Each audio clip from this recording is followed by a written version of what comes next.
corações, mas livrai-nos de todo mal. Que assim seja, graças a Deus. E hoje quem vai trazer o tema é a Rose, né, que vai trazer a palestra para todos nós. Que todos tenham uma boa palestra.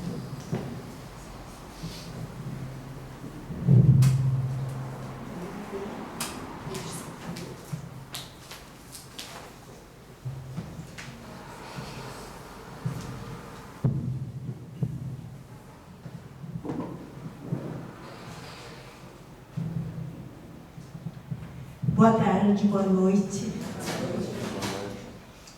Estamos aqui hoje no intuito de levar a vocês uma proposta feita a todos nós espíritas este ano de trabalharmos o Evangelho de uma forma um pouco diferenciada.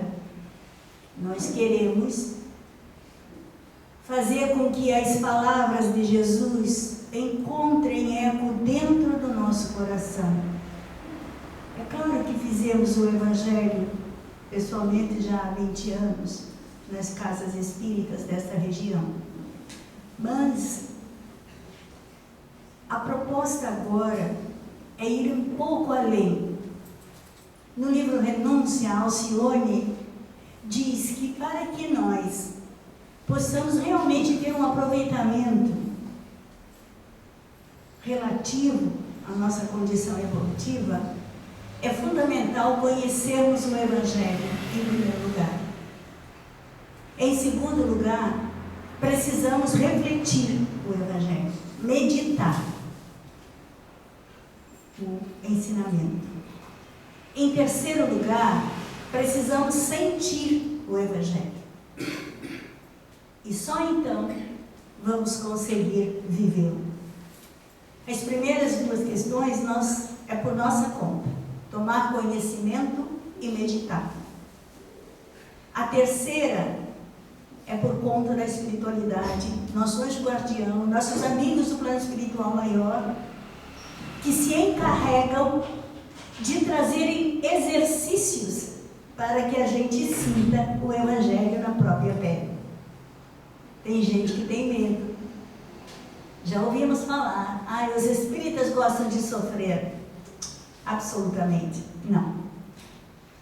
Porque quando nós conhecemos o Evangelho de Jesus e sentimos a essência do seu ensinamento na própria pele, nós atravessamos os exercícios com alegria, com satisfação de estarmos sendo provados e estarmos tendo coragem de enxergar de forma diferenciada, de forma positiva.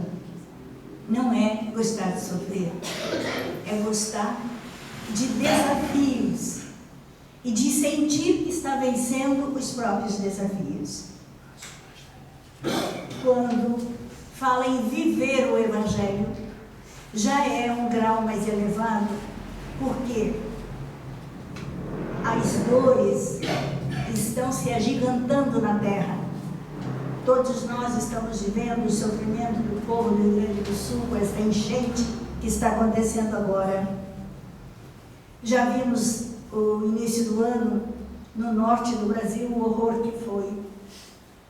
E já vimos vendavais assolando aqui em Santa Catarina. E temos tantas outras notícias de situações causadas pelo próprio homem, absurdas até. Então nós sabemos que estamos vivendo um período anunciado no Apocalipse, onde as criaturas teriam situações dessa natureza para terem aquela aferição necessária, para se avaliarem e entenderem em que patamar se encontram. Nós temos lá no Livro dos Espíritos a escala espírita para nos nortear. Então vamos poder tomar providências se ainda estamos muito atrás. Auxiliar aqueles que precisam se nós já tivemos conquistas. Mas é fundamental conhecer e meditar o Evangelho. Então trouxemos hoje aqui uma parábola que trabalha exatamente isso, que é a parábola da vinha do Senhor. E vamos fazê-la, talvez já tenham ouvido e já refletido muitas vezes, mas a proposta é, vamos mais fundo? O reino dos céus é como um senhor, um proprietário, que saiu cedo da sua vinha e foi até a praça para amealhar funcionários, trabalhadores. Chegou lá, tinha um grupo na praça e ele pergunta: o que estão fazendo aí? Estamos querendo trabalhar. Então venham para a minha vinha, trabalhem o dia todo e eu lhes pagarei 1 denário a cada um pelo dia. E eles foram. Às 9 horas, o mesmo proprietário retorna à praça. E tem mais gente agora. E ele convida: o que estão fazendo aí? Aí eles dizem: ninguém nos convidou para trabalhar. Então eu os convido. Vão para a minha vinha e eu lhes pagarei o que for justo. E eles foram. E assim foi às 11 horas da manhã. Assim foi ao meio-dia. Assim foi às 3 horas da tarde. E finalmente às 5 horas, representando já a última hora de trabalho, que seria das 5 às 6, este mesmo Senhor chega na praça e mais uma vez tem um grupo aguardando. E ele convida que vá para a vinha. E eles vão para a vinha sem promessa nenhuma de quanto vão receber, se vai ser justo ou não vai ser, simplesmente: o que estão fazendo aí? Ninguém nos chamou para trabalhar. Então vão trabalhar na minha vinha. E eles foram. Aí ele fala ao capataz: quando terminar o dia, você comece a pagar pelos últimos e até os primeiros, 1 denário para cada um. E assim o capataz fez, começando pelos últimos até os primeiros. Os primeiros, quando perceberam que iam receber a mesma coisa que os últimos, se indignaram. Afinal de contas, trabalharam 1 hora só, trabalharam só 1 hora e nós aguentamos o dia todo o sol quente.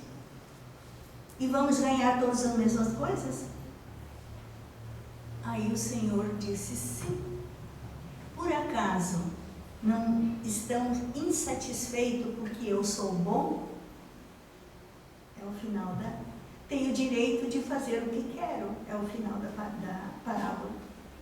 Você por acaso está com inveja só porque estou sendo generoso? Assim termina a parábola. Os últimos serão os primeiros e os primeiros serão os últimos. E a gente sempre que fala por primeira vez sobre isso, as criaturas que se achegam, né, à doutrina espírita, no estudo do Evangelho, elas ficam realmente assim: não, também já pensei muito nesta parábola e não concordo. Porque afinal de contas, quem trabalha o dia inteiro teria direito a mais. Acontece que a criatura que foi trabalhar o dia inteiro, ela tratou o contrato antes. Combinou com o seu patrão que receberia 1 denário pelo dia todo. E chegou no fim do dia e recebeu 1 denário pelo dia todo. O que tem de errado nisso? Nada, absolutamente nada. A segunda turma, ele disse: pagarei o que é justo. E se ele achou justo pagar 1 denário para a segunda turma, tudo bem. A terceira, a quarta, a quinta turma, os últimos, não foi acertado nada. Foi apenas convidado para o trabalho e eles foram. Então nós vamos começar com uma análise. O que é estar na praça? Interessante que não estavam todos ao mesmo tempo na praça. Estar na praça, na visão divina, é quando nós tomamos uma atitude de conhecer Jesus. Estar na praça é o despertamento da criatura. E como nós não fomos criados ao mesmo tempo, e tem níveis evolutivos entre nós, existem grupos que despertam às 6 da manhã, grupos que despertam às 9, às 11, ao meio-dia, às 3 da tarde e às 5 da tarde. São diversas etapas em que as criaturas vão para a praça. Por que vão para a praça? Porque se colocam à disposição de Deus para o trabalho. Então, quando nós sentimos no âmago da nossa alma uma necessidade de ir para uma igreja, uma casa espírita, ler, tem gente que sabe de uma coisa, eu vou ler a Bíblia. Nunca li a Bíblia, né? Encontra uma Bíblia e vai ler a Bíblia, é o primeiro chamado. Tem pessoas que chegam na gente assim, você é espírita? Sim, sou. Eu gostaria de conversar e quero saber coisas a respeito da doutrina espírita. É verdade que vocês falam com espíritos? É verdade que a gente sobrevive à morte? E a gente vai contando com alegria todas as informações que a gente tem, porque está notando naquela criatura um despertamento. Ela está se encontrando naquele momento com o Mestre Jesus. E estão ali, confabulando, se preparando para o convite para a vinha do Senhor. A vinha do Senhor, ela é inspirada na formação da humanidade. Os espíritos, ao senhor Allan Kardec, fizeram um desenho para que ele colocasse no início do livro dos Espíritos, que é a cepa com as folhas, né? A cepa da uva, da videira, com as folhas e os cachos de uva. Porque disseram eles ao senhor Allan Kardec que era a melhor representação do homem na Terra. Era a videira, que o viticultor era Deus, Jesus era o tronco, nós os galhos, o fruto, a flor e o fruto eram nossas ações. Então tem uma parte do sermão do cenáculo, o último sermão de Jesus ainda na carne e na terra, em que ele diz que se não ficássemos nós galhos ligados firmemente ao tronco, nós seríamos então levados de forma diferenciada, se nós nos desprendêssemos do tronco. As varas seriam cortadas, amarradas em feixes e jogadas no fogo. Até pouco tempo se pensava que essas varas éramos nós. Vamos todo mundo para o inferno e não vamos ter mais jeito, né? Mas não. Se Deus disse que nenhuma das ovelhas que Ele entregou ao Cristo iriam se perder, como é que nós vamos pensar uma coisa dessas? No livro dos Espíritos explica. Nós somos os galhos, as varas é aquela que dá a flor e o fruto. As varas são cortadas para quê? Para novas mudas. Mas se elas não deram o fruto, elas são jogadas no fogo, porque de nada vale. Se nós, seres humanos, resolvermos nos ligar fortemente ao tronco, receber a seiva que vem do viticultor, atravessa o Filho, o Mestre Jesus, e chega até nós vamos conseguir flores extraordinárias e frutos saborosos. Então esta vara se multiplicará. Então nós precisamos entender que trabalhar na vinha é constantemente deixar fluir por dentro de nós a seiva. É claro que existe uma metáfora nisso. Digamos que aqueles que foram de manhã precisariam colher 1000 cachos. Os que foram às 10, às 11, às 9, às 11, ao meio-dia, às 3 da tarde e às 5 da tarde, também teriam que colher 1000 cachos. Porque no contrato estava isso, trabalho. E não estava entre aspas, era trabalho mesmo, era trabalhar na vinha. Ninguém nos convidou, mas eu estou convidando. É para trabalhar na vinha. É para fazer a diferença. Então havia um contrato ali, um contrato de trabalho. E a meta, vamos colocar entre aspas, 1000 cachos. Qual é a meta, se nós formos trazer para a nossa realidade? A meta do trabalho na vinha é a reforma íntima. É o trabalho que nós precisamos fazer dentro de nós. Sabe por que reencarnamos? Para transmutar, para avançar, para fazer com que o nosso espírito cresça, evolua, saia da fase infantil, adolescente, passe para a fase adulta e quiçá até mais adiante ainda.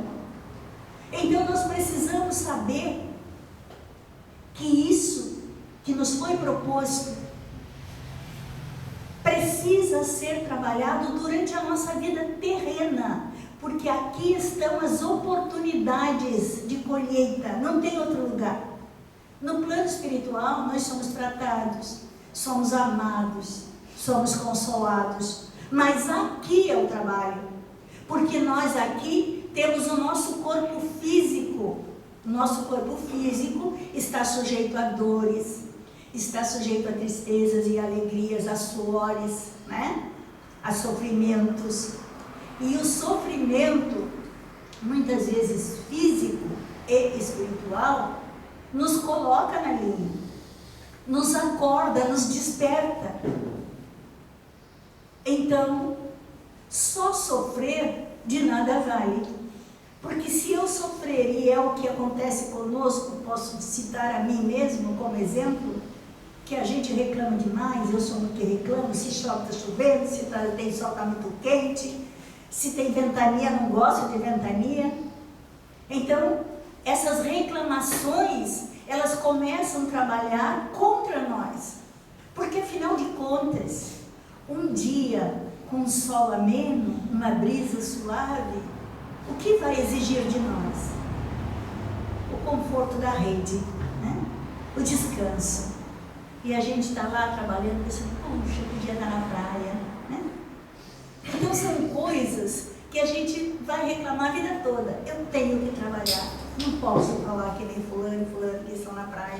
Aquele que está na praia diz assim, que dia mais enfadado esse. Podia estar trabalhando, fazendo uma coisa útil. E é assim a nossa vida. Então nós precisamos entender que todas as propostas feitas na Terra, para nós, para a nossa família, para o núcleo de amigos, tudo aquilo que chega até nós, seja difícil ou seja fácil, pode ser doença, pode ser proposta de trabalho, viagem, uma situação como aconteceu no Rio Grande agora, de enchente, onde nós perdemos tudo, quantas vezes já aconteceu em Santa Catarina, né? Então, tudo isso é para o crescimento espiritual nosso. Deus está atento e Ele nos oferece todas as possibilidades. Por isso que trabalhar na vinha é difícil. Porque se nós atravessarmos tudo isso só com queixa, nós vamos ser que nem os primeiros trabalhadores. Como? Aguentamos o dia inteiro sol quente, sofremos. E vamos receber a mesma coisa que aqueles que chegaram por último? Só que eles também colheram 1000 caixas de uva. Tem culpa eles de vocês serem lerdos e eles serem rápidos? Como que a gente pode falar essas coisas? A gente fala essas coisas porque quem reclama, aquele que tem o hábito de reclamar, e mais uma vez eu posso falar de mim que tem o hábito, infelizmente ainda não consegui me livrar dele, a gente perde muito tempo queixando-se e deixando de colher nuvens. A uva, ela é semelhante ao Espírito. Na questão 88 do Livro dos Espíritos, pergunta se o Espírito tem forma, se o Espírito tem cor, 88a. E os Espíritos respondem que para nós, né, ele se assemelha a um rubi, se é um Espírito superior. Então vai do cinza e escuro ao rubi, é a cor do Espírito. E a uva, a cor é o rubi. Né? E nós, para alcançarmos um estado espiritual, nós precisamos ser colhidos, despertados, pisados. O que é ser pisado? A luta do dia a dia. Enxergar as coisas adiante só vem depois da luta. Não é isso que acontece conosco? Estou na beira dos 70, né? Com 70 anos a gente começa a ficar sábio, né? E a idade, a maturidade que chega. Mas a gente faz tanta bobagem com 15, 16, 17, 18, 19 anos, né? É que nós não temos maturidade. Assim acontece com a evolução espiritual. Só que, na idade, A gente tem uma certa dificuldade porque o nosso cérebro, ele precisa desenvolver para que a gente tenha condições de adquirir maturidade, né? Mas o Espírito tem todas as possibilidades e se demora. Aí está a questão daqueles que começaram na primeira hora. Mostraram que estavam interessados e foram para a praça, às 6 horas da manhã. Quantos começam a ir na igreja, bem jovens, interessados, né? Começam assim, todo mundo se encanta, olha lá toda semana na igreja, mas dentro da igreja começa a tomar rumos diferentes. Aquilo que é externamente apresentado não é o que tem dentro de si, dentro do coração. Então ele não está colhendo uvas. É necessário ir para dentro e fazer a transformação íntima. E para que isso aconteça, para que a gente adquira a cor do rubi, né? Nosso espírito melhore, o Santo Agostinho faz uma proposta para nós, na questão 919 do Livro dos Espíritos, que diz que fizéssemos como ele fez. Ele, antes de dormir à noite, ele passava o dia, né, em revista, desde as primeiras horas que ele acordou, e aí ele começava a rever os atos. E conforme os atos não estivessem de acordo com aquilo que ele achava que tinha que ser, ou com a lei divina, ele então, no dia seguinte, ele anotava tudo, no dia seguinte ele ia atrás das pessoas e refazia a caminhada. Pedia desculpa, explicava a razão, né? Então ele disse que assim ele foi se conhecendo. Interessante isso. Tem gente que diz assim, mas e a caridade? Né? Eu faço caridade, eu vou aqui, eu vou ali, né? Eu então trabalho numa ONG, então a gente pensa que está fazendo muita coisa. Está fazendo muita coisa, externamente. Se nós não fizermos nada internamente, não vai valer coisa nenhuma qualquer caridade que se faça lá fora. Porque a caridade, junto com a que se faz lá fora, tem que acontecer a caridade conosco mesmos. Porque isso é um dever nosso, um dever para conosco, tanto quanto para com os outros, ou em seguida com os outros. Então, se nós temos o dever de despertar, para depois sair auxiliando as pessoas que estão em nossa volta, ou concomitantemente, nós precisamos sim ir para dentro de nós e indagar, como Santo Agostinho fazia. E olha as indagações dele, ele diz assim, que nós precisamos questionar-nos. Ele fala questionar-se, arguir-se, né? Perguntar a si mesmo se teve uma boa conduta, criticar a própria conduta. Eu levantei de manhã, eu bati com minha canela no canto da cama e disse palavrão. Se eu disse palavrão, já fiquei com raiva, já senti dor, já fiquei mal. O que aconteceu nesse período aí? Caiu a vibração, né? Lá embaixo. Tudo estava maravilhoso, tu fez a tua prece quando abriu os olhos, aí você sai da cama e você já está tropeçando nos próprios pés. O que foi que aconteceu? Falta de atenção. Porque alguma coisa dentro de mim está com pressa, está mandando eu ir logo, levanta dessa cama, vai fazer o que tu tem que fazer. E a gente sai atropelado, né? Como se o mundo estivesse acabando. Bom, então eu já sei que eu sou uma criatura apressada, que eu tenho que ter mais paciência comigo mesmo, mais tolerância comigo e com a cama, porque eu xinguei, eu disse palavrões, né? E aí a gente vai trabalhando essa questão. Então, listar escolhas feitas no uso das palavras. Agora há pouco falei no palavrão, né? Hoje é quase comum, a gente abre a internet e não tem vontade de ir adiante, viu? Porque é tanto palavrão na internet sem razão. A senhora está fazendo assim com a cabeça, antigamente não era assim, né?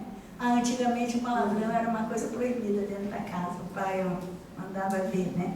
Então, nós precisamos voltar com isso para trás, rever os nossos conceitos, né? E não é só o palavrão, mas as palavras, quando elas machucam, né? Quando elas fazem o outro sofrer logo de manhã cedo. Sim, porque aquele que está conosco em casa, aqueles que estão convivendo conosco, são os mais importantes da nossa vida. E nós precisamos ter para com eles amor. Isso faz parte da nossa reforma íntima. Listar as escolhas feitas no uso das palavras, computar a indiferença inoportuna. Isso então é terrível, gente.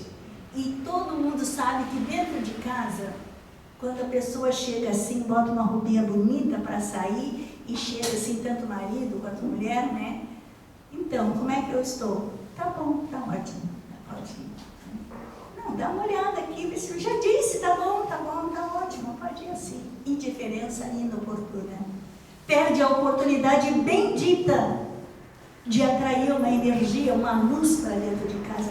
Puxa, como você ficou bem. Ou então, não, vamos trocar, vamos fazer outro look, vamos ver outra roupa. Entende? Interesse, amor, pode ser expressado de tantas maneiras. Nós podemos sim ter condições de fazer uma grande mudança dentro do nosso lar. Aí a doença vai embora, porque a doença muitas vezes ela é fruto de vermes, de larvas espirituais, nós temos que ter consciência disso, atraída por nossos pensamentos, por nossa zanga, por nossa má vontade para dentro de casa. O gesto rude, quando alguém nos alcança uma coisa, a gente, fulano, está aqui, né? O que tu quer, né? Assim, naquele jeito bem gentil, o que tu quer? Me deixa em paz, deixa eu fazer o que estou fazendo, né? Acontece ou não acontece nas nossas casas? A convivência não faz isso com a gente? A gente trata o outro como se fosse um estorvo na nossa vida. Então, olha só o que é a reforma íntima, gente. É fazer o que Jesus fazia, ter paciência para tudo e para todos, sabendo que as perguntas que aquela criatura estava fazendo para ele eram perguntas absurdas. Agora há pouco ele tinha falado no Sermão do Monte, como que é que deviam agir. Vem o Tiago lá e, Senhor, mas como é que eu vou perdoar meu inimigo? Perdoando o teu inimigo, né? Ele podia dizer assim, não, ele disse, Tiago, existem muitas maneiras, e daí ele faz uma lista de maneiras. Quem quiser conhecer isso, Amélia Rodrigues, Primícias do Reino, é linda esse texto, né? Onde Jesus tinha paciência com todos que dele se aproximavam, com as perguntas mais absurdas. Ele novamente relatava tudo com paciência, com interesse, né? A expressão contrafeita, quando a gente diz assim, fulano, tu pode fazer um favor para mim? Ah, não, agora, sabe? Essa expressão contrafeita desarma qualquer criatura. E tu, mais uma vez, perde a oportunidade de fazer a luz brilhar dentro de casa, ou no trabalho, ou na casa espírita, ou no grupo social, tá? Reconhecer as antipatias angariadas durante o dia. Nós podemos fazer análise à noite, antes de dormir, porque daí o dia está ali pertinho de nós, né? A gente sabe o que passou. No dia seguinte você diz, desculpa, ontem você perguntou alguma coisa e eu te respondi de forma ríspida, desculpa. Pronto, a pessoa até vai se sentir lisonjeada. Puxa, ontem, hoje está aqui, né, me tratando com carinho, pode até abraçar, né? Tem uma coisa que está aqui no texto que eu acho que é a pior de todas, né? São as ideias pestilentas espargidas na psicosfera do homem. A espiritualidade superior diz que a dificuldade de descer até a terra, para eles, né, os espíritos superiores, é essa camada que está em volta da terra, grossa, uma lama fétida, fruto do quê? Dos nossos pensamentos pestilentos. Quando nós temos tristeza, vontade de morrer, vontade de xingar alguém, vontade de... Tem gente rezando para alguém morrer, né? É uma coisa maluca isso, mas pior que tem. A gente vê na internet, as pessoas estão rezando para fulano morrer. Quer dizer, não tem, isso são ideias horríveis. Ideias que estão engrossando essa camada pestilenta. E isso está impedindo o nosso espírito de ir e vir e desenvolver as suas possibilidades, as suas potencialidades. Então, pelo menos dentro da nossa casa, vai haver uma asepsia. Porque eu não vou permitir que o meu pensamento se perca nessas considerações absurdas. Nem que eu tenha que desligar a TV, nem que eu tenha que parar de olhar a internet.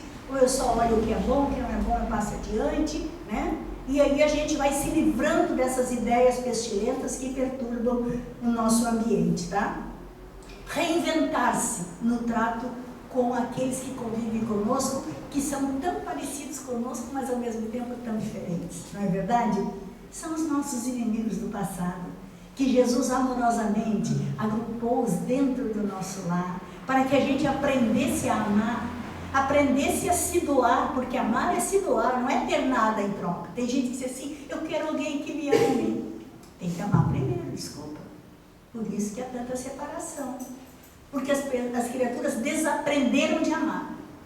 Elas acham que amar é receber, e amar é dar-se, é fazer o possível, assim como Jesus se abaixou, cingido de uma toalha e lavou os pés dos seus discípulos, para mostrar que se quiser ser o maior no reino dos céus, terá de ser o menor aqui na terra. Então, é isso que nós temos que procurar. Vencer as nossas más tendências, que são, por enquanto, graças a Deus, apenas tendências, não vamos deixar nada de ruim acontecer, vamos vencê-las, é o trabalho da vinha. Então, vamos colher 1000 cachos, porque nós estamos sendo convidados na última hora. E eu tenho certeza que todos aqui quererão ganhar 1 denário pela hora, como aqueles que começaram no início. Diz assim, mas e aqueles que não conseguiram? Aqueles serão convidados para uma outra vinha, num outro planeta, onde de recém estão sendo espalhadas as sementes. Tá? A gente sabe disso, planetas inferiores. E lá eles vão começar desde o trabalho na terra, depois jogar as sementes, esperar a cepa crescer. E nós já estamos com tudo na mão, só colher, só colher. Então vamos pensar bastante nisso e tenho certeza, terão muitos exercícios durante a semana, porque eu roguei a Jesus que assim fizesse, porque já conhecemos, já meditamos e agora vamos sentir. Que Jesus abençoe a todos nós.